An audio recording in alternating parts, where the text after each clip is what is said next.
এই যে একটু লাগবো নাকি? তাহলে হবো। এটা আসিস না, খাই না বেশি। লৈ গেলো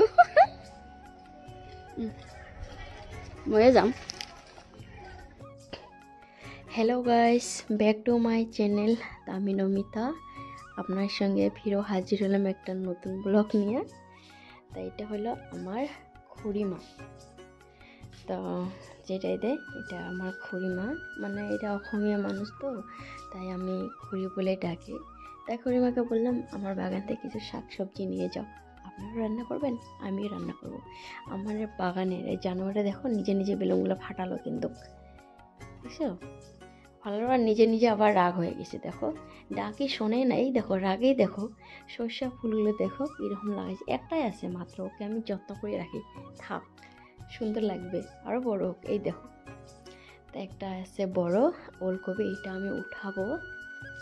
এই দেখো উঠছে না, কি জোর লাগছে, বাগানের সুস্বাদ ওলকপি। একে আমি মজার ভাজা করবো আর মজা করে লাইট রান্না করবো। আজকে নিরামিষ করবো। খুড়িমা পালং শাক উঠাতেছে, এই দেখো জানো এটা কথা পাড়ায় পাড়ায় শেষ করতেছে। খুড়িমা কয় না পাড়াইস নাম না, এই দেখো কে কার কথা শুনে। তাই খুড়িমাকে কইলাম এখানে দাঁড়াও, আমি আরও নিয়ে আসতেছি ওলকপি। খুড়িমাকে কয়েকটা দেবো ওলকপি, আমার নিজের বাগান, আমি আমার বর করেছি, নিজে হাতে করেছি, একটু একটু করেছি, বেশি না, জাস্ট মানে আমার নিজের খাবার হইলো আর কিছু না।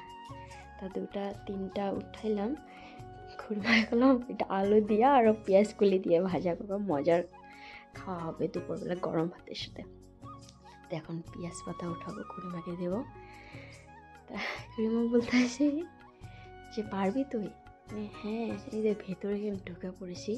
উঠাইলাম, খুড়িমাকে দিলাম ওলকপি, পেঁয়াজ পাতা দিছি, শাক নিছি একটুখানি, আমিও উঠাবো আর নিয়েছি ওলকপি। খুড়িমাকে দুইটা দিলাম, আমি একটা নিলাম। আলু দেবো মিশাল, আলু না হলে কি সবজির মজা হয় নাকি, আলু তো থাকতেই লাগবে।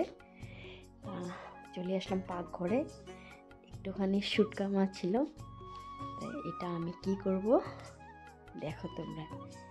আগে থেকেই মানে কড়াইতে জল গরম করেছি, এটা আমি জলে দেবো, মানে গরম জল দিয়ে ধুয়ে নেব।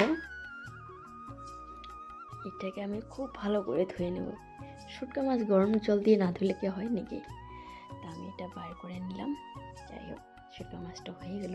চিন্তা করতাম যে কী রান্না করি আজকে দুপুরে, চাল দিয়ে নিয়ে আসলাম, বসালাম ভাত করে। এখন আমি শুটকা মাছগুলো ভাজা করব। মরিচ আছে, রসুন আছে আর শুটকা মাছ আছে, এগুলো ধুয়ে পরিষ্কার করে নিয়েছি আমি। তা এটা আমি সর্ষের তেল দিয়ে ভাজা করব। আমার বর যদি আসে দেখে না একদম খুশি হয়ে যাবে, ওর শুটকা মাছের চাটনি হলে আর কিছু লাগে না, শুটকা মাছের চাটনি হবে আর মজার খাওয়া হবে ওরা আসবে দুপুরে খাইতে, মানে 2:30-3টার দিকে আসে, দোনো ভাই আসে। তা বর আর আমার বড়ার ভাই, তা ওকে আমি ভাই বলেই ডাকি, দেওয়ার মানে মানিও না, ইয়ার কি করি না, ওকে আমি ছোট ভাই বলেই ডাকি, ভাই বলে ডাকি। তা আমার জানু বেটা ওকে তো কাকা কয় না, ওকে বাবু বলে ডাকে। তা ওগুলো বার করে নিলাম, হয়ে গেল। আর একটু তেল দেবো, ওগুলো আমি কেটে কুটে নিয়েছি, ওলকপি আলু, এটা সম্বার দিলাম পেঁয়াজ একটু নাড়াচাড়া করে সামান্য একটু ব্রাউন করা হয়নি, যাই হোক দিয়ে দিলাম সবজি, আমি সবজিগুলো দিয়ে দিলাম। এখন যাবো কি চাটনি বাটতে যাব, চাটনি বাটবো, আমি শিলে বাটবো, মিক্সার গ্রাইন্ডারে চাটনি ভালো হয় না আর আমার খাইতেও ভালো লাগে না, আমি শিলে করি চাটনি। হলুদ গুঁড়া লবণ সবন দিয়ে ঢাকা যাবো তলে চাটনি বাটতে। তো চলে আসলাম চাটনি বাটতে, শিলপাটাটা আমি ভালো করে ধুয়ে নিয়েছি, সব একবারে দেবো।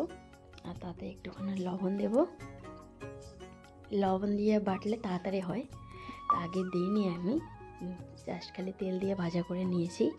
এখন বাটবো ওকে। এইটা আমার দাদি শাশুড়ির শিলপাটা, দেখছো এখন আমার হাতে এসে, আমার কি কপাল না, এটাতে দাদি শাশুড়ি বাড়ছে, শাশুড়ি মা বাড়ছে, এখন আমি বাড়তেছি। তারপরে কি আসবে আমার পরে? আমার বউ আসবে। এই দেখো চাটনি আমার রেডি, এখন কাঁচা তেল দিয়ে খাইলে হলো। ভাজা আমার প্রায় শেষ, এখন ধনিয়া পাতা লঙ্কা দিলাম, একটুখানি লাড়াচাড়া দিয়ে